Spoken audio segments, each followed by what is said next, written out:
Hello everyone, welcome to Internet Learning. Hope you all are doing well. So today we are going to discuss the topic end of Bretton Woods and the beginning of globalization. So last section में हमने देखा था कि किस तरीके से जब decolonisation हुआ और ज़्यादातर जो डेवलपिंग नेशंस हैं वो आज़ाद हुए तो उसके बाद उनकी क्या सिचुएशन रही, किस तरीके से वो कोशिश कर रहे थे कि अपने देश में पॉवर्टी से लड़ें, पॉवर्टी से लोगों को बाहर निकालें, डेवलप करें। तो ये सारी चीज़ें हमने लास्ट वीडियो में देखी थी। अब इस वीडियो में हम बात करेंगे कि ब्रेटन वुड्स सिस्टम किस तरीके से खत्म हुआ। हमने ये एक सेक्शन में पढ़ा था कि ब्रेटन वुड्स सिस्टम जो है वो पोस्ट वर्ल्ड वॉर 2 के मतलब टाइम पे आया था। जब वर्ल्ड वॉर 2 खत्म हो गई तो उसके बाद इस सिस्टम को लाया गया था ताकि पूरे वर्ल्ड को एक साथ जोड़ के चला जाए और जो भी नुकसान हुआ है वर्ल्ड वॉर्स की वजह से उनको एक तरीके से वापस से भरपाई की जाए, उनको ट्रैक पे लाया जाए। अब ब्रेटन वुड्स सिस्टम के हमने फीचर्स पढ़े थे, उसमें ट्विन्स जो इंस्टीट्यूशंस आए थे, उसमें जो करेंसीज हैं उनको फिक्स्ड कर दिया गया था, फिक्स्ड एक्सचेंज रेट वाला सिस्टम आया था। तो थोड़े टाइम तक तो ये सारी चीज़ें बहुत अच्छी चली, स्टेबल ग्रोथ थी, स्टेबल एम्प्लॉयमेंट थी, बहुत कम अनएम्प्लॉयमेंट थी, ठीक है। तो ज़्यादा से ज़्यादा लोगों को रोज़गार मिल रहा था, इनकम अच्छी हो रही थी और बेसिकली जो इंडस्ट्रियल वर्ल्ड है वो बहुत अच्छा कर रहा था। बट ये जो अच्छा है, जो ब्रेटन वुड्स सिस्टम की वजह से जो भी चीज़ अच्छी हुई वो बहुत ज़्यादा दिन तक नहीं चली। So despite years of stable and rapid growth, not all was well in this post-war world. तो जब ब्रेटन वुड्स सिस्टम स्टैब्लिश हुआ तो उसके कुछ टाइम तक तो स्टेबल एंड रैपिड ग्रोथ हुई, कि मतलब स्टेबल है, ग्रोथ हो रही है और तेजी से हो रही है। बट इस सब के बावजूद भी सब कुछ सही नहीं था दुनिया में। From the 1960s, the rising cost of its overseas involvements weakened the US finances and competitive strength. तो हुआ क्या कि जो यूएस है वो दूसरे देशों में इन्वेस्टमेंट करने लग गया, दूसरे देशों में ऑपरेट करने लग गया और उसकी वजह से दूसरे देशों में जो उसकी इन्वॉल्वमेंट है, दूसरे देशों को लोन देना, इन सब की वजह से उसकी खुद की कॉस्ट बढ़ती जा रही थी। मतलब यूएस की जो एक तरीके से उसके खर्चे बढ़ते जा रहे थे और जिस वजह से यूएस अब compete नहीं कर पा रहा था और अपने फाइनेंसेस को मैनेज नहीं कर पा रहा था। US dollar now no longer commanded confidence as the world's principal currency. जब हमने ब्रेटन वुड्स सिस्टम पढ़ा था तो उसमें हमने देखा था कि जो यूएस डॉलर है उसको एक तरीके से एक सेंट्रल पोजीशन मिलती है जिसमें कि यूएस डॉलर को गोल्ड के साथ पेग किया जाता है और बाकी जो दुनिया भर की करेंसीज है उनको यूएस डॉलर में फिक्स किया जाता है। बट अब धीरे धीरे करके लोगों का विश्वास यूएस डॉलर से उठ रहा था। जो विश्वास पहले लोगों को यूएस डॉलर में था अब वो कहीं ना कहीं टूटता हुआ नजर आ रहा था और जो यूएस डॉलर है अब वो वर्ल्ड की प्रिंसिपल करेंसी के तौर पे नहीं देखा जा रहा था। It could not maintain its value in relation to gold. और जो वैल्यू इसकी गोल्ड के से तय की गई थी कि 1 आउंस ऑफ गोल्ड जो है वो $35 का होगा, तो ये जो रेट है ये भी डॉलर नहीं मेंटेन कर पा रहा था, ठीक है, कि इस तरीके से डॉलर की वैल्यू रहे जिससे कि वो इतने ही रेट का रहे कि 1 आउंस ऑफ गोल्ड जो है वो $35 में आ जाए। तो ये चीज मेंटेन नहीं कर पा रहा था यूएस डॉलर। मतलब धीरे धीरे करके यूएस डॉलर की खुद की वैल्यू गिरती जा रही थी और अब 1 आउंस ऑफ गोल्ड को लेने के लिए अगर टेक्निकली देखें तो ज्यादा डॉलर चाहिए थे। अब 35 की जगह $40 चाहिए थे, ठीक है। मतलब फिक्स तो 35 पे ही कर दिया था बट अगर डिमांड और सप्लाई के हिसाब से देखें तो रेट उसका 40 पे पहुंच रहा था। एग्जाम्पल के तौर पे बता रही हूँ मैं 40, ताकि आपको समझ आए कि अब जो सेम गोल्ड पहले $35 में खरीदा जा रहा था अब उसके मुकाबले जो यूएस डॉलर है वो अपना रेट मेंटेन नहीं कर पा रहा था। This eventually led to the collapse of the system of fixed exchange rates and the introduction of a system of floating exchange rates।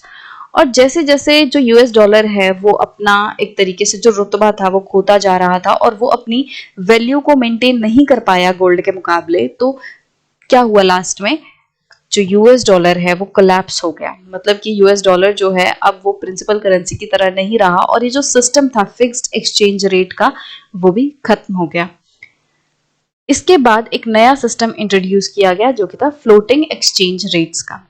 Fixed exchange rate तो हमें पता ही है कि जिसमें जो रेट है वो फिक्स कर दिया जाता है कि 80 रुपए में $1 आएगा, ठीक है, तो 80 ही रहेगा, कल ये बदल नहीं जाएगा और आज से 5 दिन बाद, 10 दिन बाद, 1 साल बाद ये बदलेगा नहीं, मतलब ये फिक्स ही रहेगा। आप कभी भी खरीदना, 80 रुपए आपको $1 के लिए देने पड़ेंगे। बट फ्लोटिंग एक्सचेंज रेट क्या होता है? फ्लोटिंग एक्सचेंज रेट होता है कि ये कोई जो रेट है ना, जैसे मैंने बताया कि 80 रुपए $1, ये फिक्स नहीं होता, ये कोई पर्सन ऐसे फिक्स नहीं करता, ये डिमांड एंड सप्लाई के हिसाब से चेंज होता रहता है।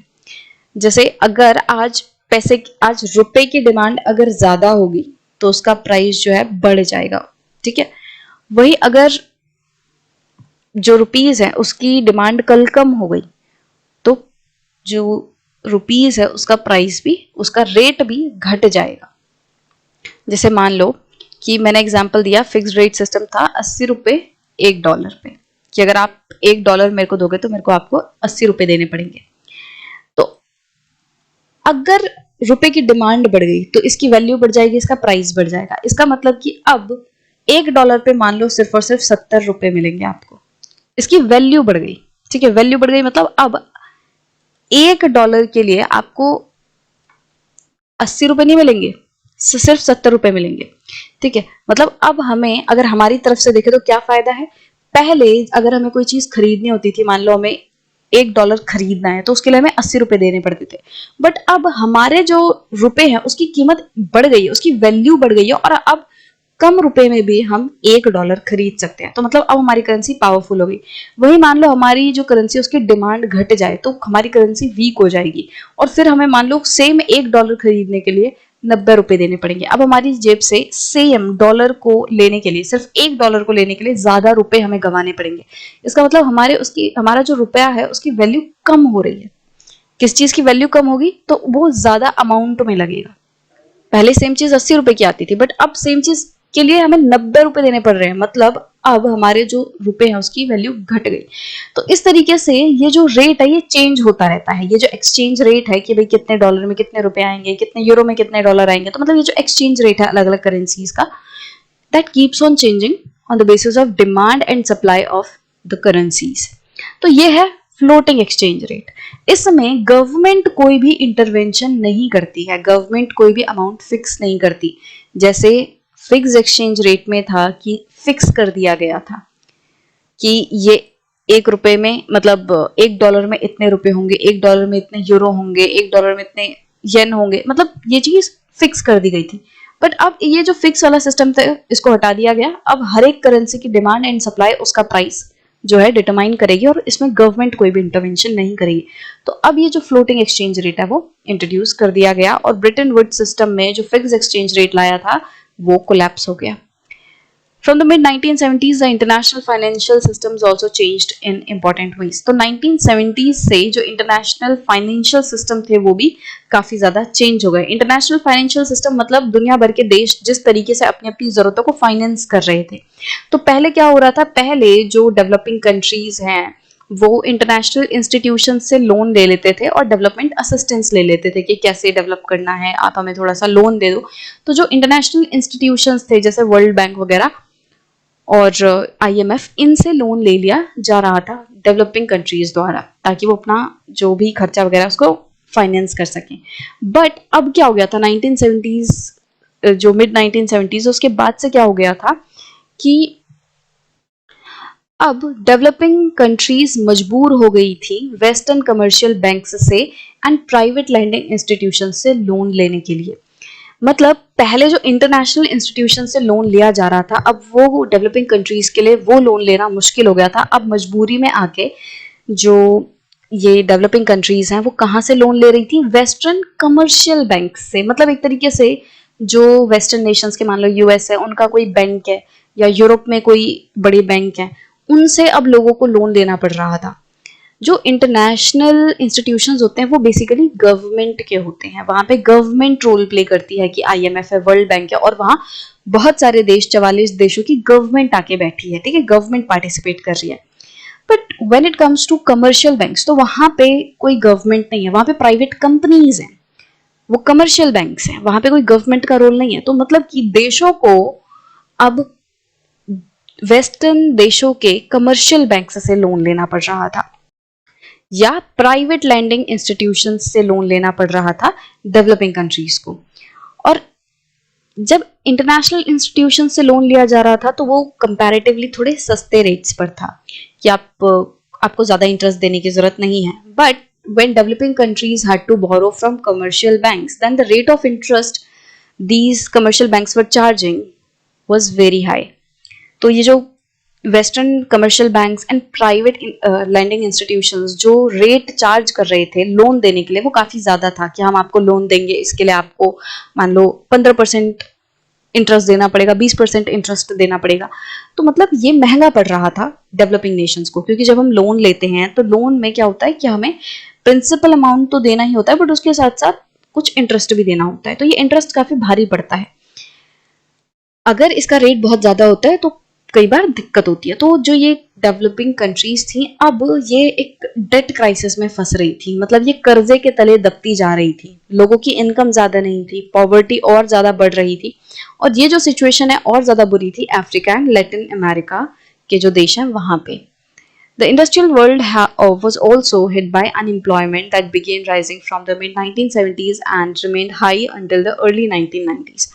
अब देखो डेवलपिंग नेशंस में तो बुरी हालत थी ही, बट इसके साथ साथ 1970s के टाइम पे इंडस्ट्रियल वर्ल्ड, मतलब जो एक तरीके से ये मॉडर्न वर्ल्ड है, वेस्टर्न नेशंस है, यहाँ पे भी दिक्कतें आनी शुरू हो गई थी। यहाँ पे भी 1970s के बाद से क्या था, अनएम्प्लॉयमेंट होनी शुरू हो चुकी थी और 1990s तक लगभग अनएम्प्लॉयमेंट काफी हाई रही। अनएम्प्लॉयमेंट नहीं होगी, मतलब अनएम्प्लॉयमेंट बहुत ज्यादा होगी तो उससे क्या होगा, लोगों के हाथ में पैसा नहीं आएगा, लोगों के इनकम नहीं होगी, इनकम नहीं होगी तो लोग डिमांड नहीं करेंगे, डिमांड नहीं करेंगे तो प्रोडक्शन नहीं होगी, प्रोडक्शन नहीं होगी तो अगेन अनएम्प्लॉयमेंट होगी। तो ये जो साइकिल है ये काफी खतरनाक हो जाती है फिर। तो इंडस्ट्रियल वर्ल्ड को भी इस चीज का सामना करना पड़ा था 1970 से 1990s के दौरान, जब वहां पे अनएम्प्लॉयमेंट बहुत ज्यादा बढ़ गई थी। From the late 1970s, MNCs also began to shift production operations to low-wage Asian countries. तो 1970s से MNCs जो है उन्होंने भी क्या करना शुरू कर दिया था कि जो लो वेज एशियन कंट्रीज थी, ऐसी एशियन कंट्रीज जहां पे मजदूरों को वेज कम देनी पड़ती है, ऐसी कंट्रीज में एमएनसीज ने अपनी प्रोडक्शन ऑपरेशन सेटअप कर दिए। एमएनसीज क्या होती हैं, इसकी फुल फॉर्म होती है मल्टीनेशनल कॉर्पोरेशंस। मतलब ये ऐसी कंपनीज होती हैं जो कि एक नहीं बल्कि एक से ज्यादा देशों में ऑपरेट कर रही होती हैं। कोई ऐसी कंपनी, जैसे एग्जांपल के तौर पे आप देख रहे हो कोका कोला की कंपनी है ना, पेप्सिको है, और भी बहुत सारी ऐसी कंपनी है जो कि एमएनसीज हैं, जो कि बहुत सारे देशों में ऑपरेट कर रही हैं, बहुत सारे देशों में उनके प्रोडक्शन हाउसेस हैं। जैसे वो अमेरिका में भी प्रोड्यूस कर रहे हैं, वो इंडिया में भी प्रोड्यूस कर रहे हैं, वो चाइना में भी प्रोड्यूस कर रहे हैं, वो और दूसरे जो एशियन नेशंस हैं वहां पे भी प्रोड्यूस कर रहे हैं, प्रोडक्शन कर रहे हैं, फैक्ट्रीज लगाई हुई हैं। तो बेसिकली ऐसे कंपनीज जो कि एक से ज्यादा देशों में ऑपरेट करती हैं, उनका बिजनेस एक से ज्यादा देशों में फैला हुआ है, उन्हें मल्टीनेशनल कॉर्पोरेशंस कहते हैं। अब 1970 से क्या हुआ, ये एमएनसीज ने ना ऐसे देशों में अपने प्रोडक्शन यूनिट्स सेटअप करने शुरू कर दिए जहां पे लोगों की वेज बहुत कम है। एग्जाम्पल के तौर पे जैसे चाइना है, चाइना जो है वो ऐसी कंट्री है जहां पे वेजेस काफी कम है। अभी नेक्स्ट पैरा में हम चाइना की ही बात करेंगे, बट अभी एग्जाम्पल के तौर पे समझते हैं कि जैसे चाइना है, वहां पे जो मजदूर है, वहां पे जो वर्कर्स हैं, उन्हें अमेरिका के मुकाबले कम वेजेस देनी पड़ती हैं। अमेरिका में सेम काम करने के लिए मजदूर को जो वेज देनी पड़ेगी वो कहीं गुना ज्यादा होगी, वहीं चाइना में इतनी ज्यादा वेज नहीं देनी पड़ती। तो हुआ क्या कि देखो, एक रीजन जो था एमएनसीज का फैलने का, अलग अलग देशों में अपने बिजनेस को बढ़ाने का, वो ये भी था कि जो सारे देश है ना, डेवलपिंग नेशंस वगैरह हैं, वो अपनी डोमेस्टिक इंडस्ट्रीज को प्रोटेक्ट करने के लिए क्या करने लग गए कि उन्होंने टैरिफ बढ़ा दिया, इंपोर्ट पे ड्यूटी बढ़ा दी। कि जैसे मान लो चाइना है, ठीक है, अब चाइना उस टाइम पे डेवलपिंग नेशन है और उसको अपनी इंडस्ट्री को प्रोटेक्ट करना है, तो वो क्या करेगा कि बाहर देश से मैन्युफैक्चर्ड गुड्स जो आएंगे उन पे वो टैक्स लगा देगा, हाई टैक्स लगा देगा। मतलब कि अगर चाइना में कोई पर्सन बैठा बैठा अमेरिका से कोई सामान मंगवाएगा तो उसको बहुत ज्यादा पैसा देना पड़ेगा, टैक्स काफी ज्यादा देना पड़ेगा। अगर 10 रुपए की चीज है और 50% उस पर टैक्स है तो टोटल 15 रुपए उसको देने पड़ेंगे। तो काफी महंगा हो जाएगा कि 10 रुपए की चीज और 5 रुपए उसका 50% तो टैक्स के तौर पे देना पड़ रहा है, 15 रुपए मतलब ज्यादा हो जाएंगे। तो इस केस में जो चाइना में बैठा पर्सन है वो अवॉइड करेगा अमेरिका से सामान खरीदना, तो कोशिश करेगा कि चाइना की ही जो कोई भी बिजनेस है वहां से वो सामान खरीद लेगा। तो इस टाइम पे क्या हो रहा था 1970s वगैरह के दौरान, जो डेवलपिंग नेशंस है वो इस तरीके से इंपोर्ट पे ड्यूटी लगा रहे थे। अब अगर इंपोर्ट पे ड्यूटी लगेगी तो बाहर से कोई भी पर्सन ज्यादा नहीं खरीदेगा। अब जैसे अगेन मैंने यूएसए का बोला, तो यूएसए में जो बैठे बैठे बिजनेसमैन है उनका तो धंधा चौपट हो जाएगा, वो प्रोडक्शन कर रहे हैं और कोई खरीद नहीं रहा, कोई वो एक्सपोर्ट करने की कोशिश कर रहे हैं और कोई उनका सामान खरीदने को तैयार नहीं है। तो इसीलिए ये जो एमएनसीज है उन्होंने क्या सोचा कि एक काम करते हैं, ये जो नेशंस हैं जिन्होंने हम पे ज्यादा टैरिफ लगा रखा है, एक काम करते हैं उनमें ही जाके प्रोडक्शन शुरू कर देते हैं ताकि हम वहां के डोमेस्टिक प्रोड्यूसर बन जाएं और फिर यहीं पे जैसे चाइना है यहीं पे हम प्रोड्यूस करेंगे और यहीं के लोगों को सामान बेच देंगे, तो कोई टैरिफ की दिक्कत ही नहीं आएगी और लोग हमारा सामान खरीदेंगे और इससे हमारा प्रॉफिट भी बना रहेगा। तो एमएनसी जो है वो टैरिफ की वजह से भी दूसरे देशों में जाने लग गए कि जिन जिन देशों ने बहुत ज्यादा इंपोर्ट पे टैरिफ लगा दिया है, इन्होंने क्या किया, चलो उन देशों में ही जाके प्रोडक्शन शुरू कर देते हैं ताकि जो लोग हैं उन्हें यूएस से बनी हुई चीज खरीदना ना पड़े। बना हम ही रहे हैं, जैसे कोका कोला वगैरह है, वो कह रही है कि अब हम पहले हम क्या करते हैं यूएस में कोका कोला बना के चाइना को बेच रहे थे, बट अब कोका कोला ने क्या किया, कोका कोला बनाने की जो फैक्ट्री है वो चाइना में ही सेटअप कर दिया, अब वो चाइना में ही बना रहा है और चाइना में ही बेच रहा है, तो उसको इम्पोर्ट ड्यूटी नहीं देनी पड़ेगी। तो यहाँ पे यही चीज हो रही थी। तो एमएनसी जो है इस रीजन से भी काफी ज्यादा फैल गई और फैल के भी किन देशों में जा रही थी, ऐसे देशों में जहां पे लोगों को कम वेज देनी पड़ रही थी। इससे क्या होगा, उनकी कॉस्ट कटिंग होगी, सस्ते में ही अच्छा सामान बन जाएगा और उनको प्रॉफिट होगा। सो चाइना जो है ऐसी ही एक कंट्री है। China had been cut off from the post war world economy since its revolution in 1949। तो चाइना जो है वो पोस्ट वर्ल्ड वॉर इकोनॉमी से थोड़ा खोया सा रहा था। मतलब जब वॉर के बाद वापस से वर्ल्ड में इकोनॉमिक एक्टिविटीज शुरू हुई या मतलब वापस से चीज़ों को ट्रैक पे लाना शुरू किया, तो क्या हुआ, चाइना जो है वो वर्ल्ड में बहुत ज़्यादा एक्टिव नहीं था, वो वर्ल्ड में बहुत ज़्यादा ट्रेड नहीं कर रहा था। सो 1949 में चाइना में रिवोल्यूशन हुआ। 1949 के बाद से फिर चाइना ने बहुत ज़्यादा वर्ल्ड ट्रेड करनी बंद कर दी। But new economic policies in China and the collapse of Soviet Union and Soviet-style communism in Eastern Europe brought many countries back into the fold of world economy. But बाद में क्या हुआ, China में policies में बदलाव आया। अब जब पॉलिसीज में बदलाव आया तो वो फिर से इकोनॉमी में, वर्ल्ड इकोनॉमी में पार्टिसिपेट करने लग गए, वो फिर से वर्ल्ड के साथ ट्रेड करना उन्होंने शुरू कर दिया। तो चाइना में पॉलिसीज का बदलाव हुआ और उन्होंने वापस से वर्ल्ड में ट्रेड किया। सेकेंड, सोवियत यूनियन जो है वो कोलैप्स हो गया। एक तरीके से जो सोवियत यूनियन का एक तरीके से विघटन हुआ, सोवियत यूनियन काफी सारे देशों में जो टूट गया, उसकी वजह से भी क्या हुआ कि जो बहुत सारे देश हैं वो वापस से वर्ल्ड इकोनॉमी में आ गए, वापस से वो दुनिया की जो ट्रेड है उसमें पार्टिसिपेट करने लग गए। वेजेस वर रिलेटिवली लो इन कंट्रीज लाइक चाइना। तो हुआ क्या कि जैसा कि मैंने अभी आपको बताया था कि चाइना जैसी कंट्रीज में जो वेज है वो रिलेटिवली लो थी।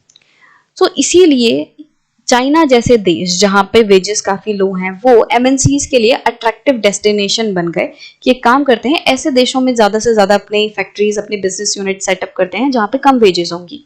तो वहां पे क्या होगा कि मार्केट को कैप्चर करना बड़ा आसान हो जाएगा, हम सस्ते में बनाएंगे और सस्ते में बेचेंगे। इससे क्या होगा, इससे हम ज्यादा लोगों को अपना सामान बेच पाएंगे और मार्केट हमारी बड़ी हो पाएगी। So have you noticed that most of the TVs, mobile phones and toys we see in the shop seems to be produced in China? तो आपने ये चीज देखी होगी कि ज्यादातर जो चीजें हैं जैसे टॉयज, फोन, मोबाइल्स, टीवीज, ये जो चीजें हैं ये इन पे मेड इन चाइना लिखा रहता है ज्यादातर, है ना। तो ऐसा क्यों है, क्योंकि चाइना में जो वेज है वो सस्ता पड़ता है और ज्यादातर जो एमएनसीज वगैरह वो कोशिश करती हैं कि चाइना जैसी जगह पे बनाएं क्योंकि वहां पे सस्ते में ही सामान बन जाएगा।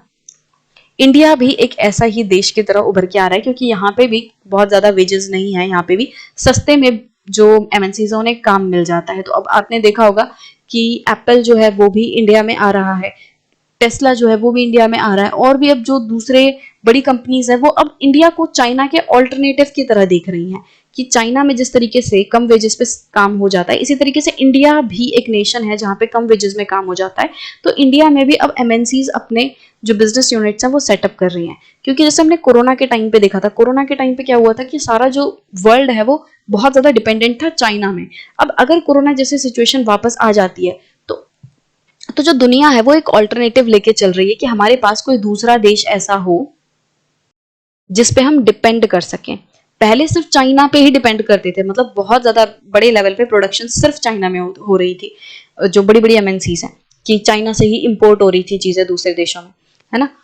बट अब धीरे धीरे करके इंडिया जैसी कंट्रीज को भी एमएनसीज एक डेस्टिनेशन की तरह दिख रही हैं, जहां पे वो अपने बिजनेस सेटअप कर सकते हैं। और रीजन क्या है? लो वेजेस ही, कि यहाँ पे कम पैसे में ज्यादा काम हो जाता है। जैसे आपने देखा होगा कि जो आईटी इंडस्ट्री है उसमें ये चीज बहुत होती है कि दूसरे देशों में बैठे बैठे लोग हमारे देश में बैठे लोगों को काम देते हैं। ठीक है, आपने बीपीओ सर्विसेज सुनी होंगी, बिजनेस प्रोसेस आउटसोर्सिंग, कि कोई दूसरे देश में बिजनेस बैठा है और वो हमारे देश के लोगों को उन्होंने काम दिया हुआ है, उनका काम हम करके दे रहे हैं, इंडियंस करके दे रहे हैं, क्योंकि ऑनलाइन वगैरह काम होता है तो इजीली हो सकता है। तो इंडिया में बैठे बैठे लोग उनका काम कर रहे हैं। क्यों भाई? क्या अमेरिका में लोगों की कमी थी? क्या अमेरिका में स्किल्ड लोग नहीं थे जो सेम काम कर सकते थे? अरे बिल्कुल कर सकते थे। अमेरिका में अगर सेम प्रोफेशनल को उन्हें हायर करना होता अपना काम करवाने के लिए, मान लो सॉफ्टवेयर बनवाना है उन्हें, तो अमेरिका में अगर किसी सॉफ्टवेयर इंजीनियर को हायर किया जाएगा तो वो बहुत ज्यादा पैसे ले लेगा। वहीं अगर ये जो कंपनी है वो कोई अपना सॉफ्टवेयर इंडिया में बैठे सॉफ्टवेयर इंजीनियर से बनाएगी तो इंडिया का जो सॉफ्टवेयर इंजीनियर है वो काफी कम चार्ज करेगा। तो ये लोग यही कर रहे हैं, ज्यादा से ज्यादा जो वेस्टर्न वर्ल्ड है या जो डेवलप्ड नेशंस है वहां की जो कंपनीज हैं वो लो वेजेस वाले देशों में ऑपरेट कर रही हैं, ताकि वो और बेहतर तरीके से अपने प्रॉफिट्स जो हैं कमा पाए। So the relocation of industry to low wage countries stimulated world trade and capital flows। अब जैसे जैसे MNCs अपने आप को लो वेज वाली कंट्रीज में स्टैब्लिश करने लग गई तो इसकी वजह से क्या हुआ? वर्ल्ड ट्रेड वापस से थोड़ी स्टिमुलेट हो गई, इसको थोड़ा बढ़ावा मिला, क्योंकि ट्रेड को बढ़ावा देने के लिए इन्वेस्टमेंट बहुत जरूरी होती है। और ये जो इन्वेस्टमेंट का काम है अब वो एमएनसीज कर रही थी। एमएनसीज अलग अलग जो डेवलपिंग नेशंस है वहां पे जाके इन्वेस्टमेंट कर रही थी। हालांकि वो अपना फायदा देख रही थी कि हमारा काम सस्ते में हो जाएगा, बट इसका फायदा उन देशों को भी हो रहा था जहां पे ये एमएनसीज आ रही थी। क्योंकि अगर बहुत बड़ी कंपनी आएगी वहां पे इन्वेस्टमेंट करेगी तो इंफ्रास्ट्रक्चरल डेवलपमेंट होगा, वहां के लोगों को जॉब मिलेगी, वहां के लोगों को जॉब मिलेगी, उनके हाथ में पैसा आएगा, इनकम आएगी, और धीरे धीरे करके डिमांड, प्रोडक्शन सब बढ़ेगा। तो यही चीज हो रही थी कि जब एमएनसीज ने अलग अलग देशों में जाके ऑपरेट करना शुरू किया, लो वेज वाली कंट्रीज में जाके ऑपरेट करना शुरू किया, इसकी वजह से वर्ल्ड ट्रेड थोड़ी स्टिमुलेट हो गई, उसको थोड़ा बढ़ावा मिला और कैपिटल फ्लोज भी बढ़ गए। कैपिटल फ्लोज मतलब एक तरीके से एक जगह से दूसरी जगह जो पैसे का आदान प्रदान हो रहा है, इन्वेस्टमेंट हो रही है, वो चीज भी बढ़ गई। In the last 2 decades, the world's economic geography has been transformed as countries such as India, China, and Brazil have undergone rapid economic transformation। तो बीते लगभग 2 दशकों में जो दुनिया की इकोनॉमी है, इकोनॉमिक सिचुएशन है, वो काफी ज्यादा चेंज हो चुकी है, क्योंकि अब इंडिया, चाइना एंड ब्राजील जैसे देश हैं वो बहुत ज्यादा तेजी से इकोनॉमिक ट्रांसफॉर्मेशन में जा रहे हैं, बहुत ज्यादा तेजी से इन देशों में बदलाव आ रहा है। क्यों? क्योंकि ये देश जो हैं अब यहाँ पे बहुत इन्वेस्टमेंट हो रही है, एमएनसीज वगैरह आ रही हैं, और ये देश अब खुद भी अपने पैरों पे धीरे धीरे करके खड़े हो रहे हैं। जैसे आप इंडिया को देखोगे, इंडिया में अब काफी ज्यादा डेवलपमेंट हो चुकी है, इंडिया की काफी ज्यादा जो कंपनीज वगैरह हैं वो सेटअप हो चुकी हैं। मतलब अब हम थोड़ी बेटर सिचुएशन में जाते जा रहे हैं। चाइना जो है, चाइना तो ऑलरेडी ही मतलब काफी ज्यादा मैन्युफैक्चरिंग हब बना हुआ है वर्ल्ड का, अभी भी है बड़े लेवल पे, और यहाँ पे जो एक तरीके से इंफ्रास्ट्रक्चरल डेवलपमेंट बहुत ज्यादा होती है। तो चाइना, ब्राजील एंड इंडिया जैसे देश जो हैं वो धीरे धीरे करके चेंज हो रहे हैं, और अब आप देखोगे कहीं ना कहीं चाइना एंड इंडिया जैसे नेशंस जो हैं वो बड़े नेशंस के लिए, जो मतलब काफी पावरफुल इकोनॉमीज माने जाते हैं, जैसे यूएसए, रशिया, उनके लिए अब ये देश बहुत इंपॉर्टेंट होते जा रहे हैं। जैसे आपने देखा होगा न्यूज वगैरह में, अगर आप देखते होंगे तो अमेरिका ना एक बैलेंस बनाने की कोशिश करता है। वो इंडिया से भी एकदम रिश्ते तोड़ना नहीं चाहता और वो चाइना को भी थोड़ा सा बैलेंस में रखना चाहता है। तो मतलब कि अब जो डेवलपिंग नेशंस हैं वो काफी बड़ा इंपॉर्टेंट रोल प्ले कर रहे हैं पूरे वर्ल्ड की इकोनॉमी में। आज अगर आप इंडिया की बात करो तो इंडिया काफी इंपॉर्टेंट रोल प्ले करता है। जैसे रशिया एंड यूक्रेन की लड़ाई भी हुई तो भी इंडिया को बोला गया कि आप कोशिश करके थोड़ा सा देख लो कि दोनों में कोई सुलह हो पाए। इंडिया को बोला गया कि आप, क्योंकि हम रशिया के काफी अच्छे दोस्त हैं, है ना, तो इंडिया को बोला गया कि आप रशिया से बोलो वो यूक्रेन में हमला ना करे, या इस तरीके की चीजें की गई। तो मतलब अब इंडिया का जो रोल है as an world leader, as an economy, वो इंपॉर्टेंट होता जा रहा है। इसी तरीके से चाइना, इसी तरीके से ब्राजील, ये कुछ देश ऐसे देश हैं जो कि अब उभर रहे हैं और वर्ल्ड की जो इकोनॉमी है उसमें अब ये काफी इंपॉर्टेंट रोल प्ले कर रहे हैं। आज के डेट में वर्ल्ड जो है अब दो खेमों में बटा नहीं हुआ है। पहले सिर्फ ऐसा था कि यूएसए वर्सेस रशिया, वर्ल्ड के कुछ देश यूएसए के खेमे में हैं, कुछ देश जो हैं यूएसएसआर या आज के रशिया के खेमे में हैं। बट आज ऐसी चीज नहीं है। आज ज्यादातर देश अपना स्टैंड देखते हैं कि भाई मेरा क्या फायदा है। अगर मेरे को अमेरिका से कुछ फायदा होगा तो मैं अमेरिका से भी बात करूंगा, अगर मेरा कुछ फायदा रशिया से होगा तो मैं रशिया से भी बात करूंगा। मैं एक अपना स्टैंड लेके चलूंगा। तो आज का जो वर्ल्ड है वो ऐसा हो गया जहां पे हर एक देश अपने हिसाब से पूरे इंटरनेशनल लेवल पे एक्ट कर रहा है, रिएक्ट कर रहा है। तो आई होप कि आपको ये सारी चीजें जो है आप समझ आई होंगी कि किस तरीके से ग्लोबलाइजेशन जो है बढ़ा है। ठीक है, ब्रिटेन वुड्स का एंड हुआ और ग्लोबलाइजेशन की शुरुआत हुई। तो ये सेक्शन मेनली इस बारे में था, बट मैंने आपको करंट का भी थोड़ा सा सिनेरियो बता दिया कि किस तरीके से आज के डेट में इंडिया की क्या सिचुएशन है, किस तरीके से वर्ल्ड जो है अब वो सिर्फ दो खेमों में नहीं बटा हुआ है, और वर्ल्ड जो है अब वो पहले से कहीं ज्यादा जुड़ चुका है। आज अगर इंडिया में कुछ होगा तो डेफिनेटली वर्ल्ड में काफी ज्यादा जगहों पे अफेक्ट पड़ेगा।